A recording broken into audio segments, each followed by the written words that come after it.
रूस के साथ युद्ध में शामिल यूक्रेन के सहयोगी नेटो देश काफी कंफ्यूज लगते हैं।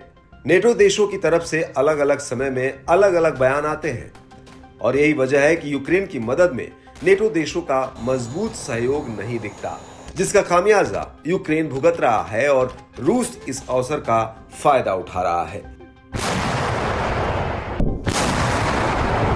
दरअसल नेटो देश न तो खुलकर यूक्रेन की मदद के लिए लामबंद हो रहे हैं और न ही मदद से पीछे हटने की घोषणा कर रहे हैं, लेकिन समय समय पर वो दबी जुबान में यूक्रेन की मदद से पीछे हटने की अपनी मजबूरियां गिनाते रहते हैं।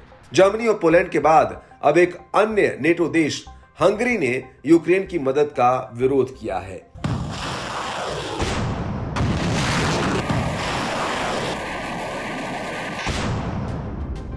नेटो महासचिव जेंस स्टोल्टेनबर्ग द्वारा यूक्रेन के लिए शुरू की गई 5 साल की फंडिंग रणनीति के विरोध में हंगरी के विदेश मंत्री पीटर सिजार्टो ने कहा कि हंगरी यूक्रेन को वित्त पोषित करने की $100 अरब की पंचवर्षीय नेटो योजना का विरोध कर रहा है।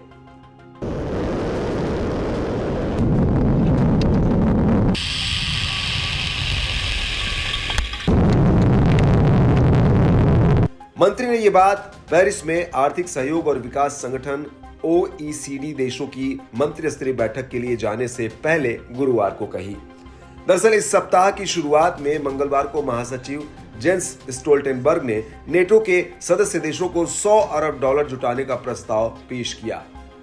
नेटो ने इस फंड को युद्ध पर खर्च करने की योजना बनाई है। अब यह धन 5 वर्षों में इकट्ठा किया जाना है, तो इसका एक मतलब और निकाला जा रहा है कि कहीं न कहीं नेटो को 5 साल तक युद्ध या शत्रुता की उम्मीद है।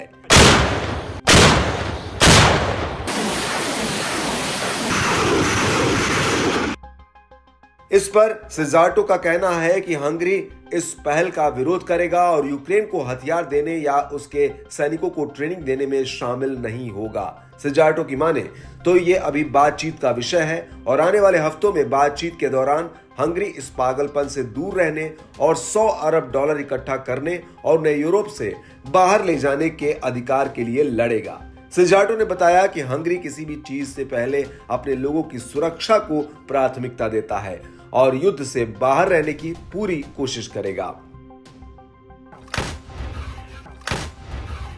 हंगरी की राय यह है कि युद्ध को केवल बातचीत के जरिए ही हल किया जा सकता है।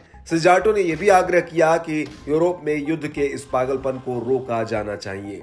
उन्होंने कहा कि हम नए विश्व युद्ध के खतरे और परमाणु युद्ध की तैयारियों को नजरअंदाज नहीं कर सकते। हंगरी ने नेटो में यूक्रेन को शामिल किए जाने का भी सार्वजनिक रूप से विरोध किया है, जबकि नेटो में शामिल होना लंबे समय से यूक्रेनी नेतृत्व के प्रमुख लक्ष्यों में से एक रहा है।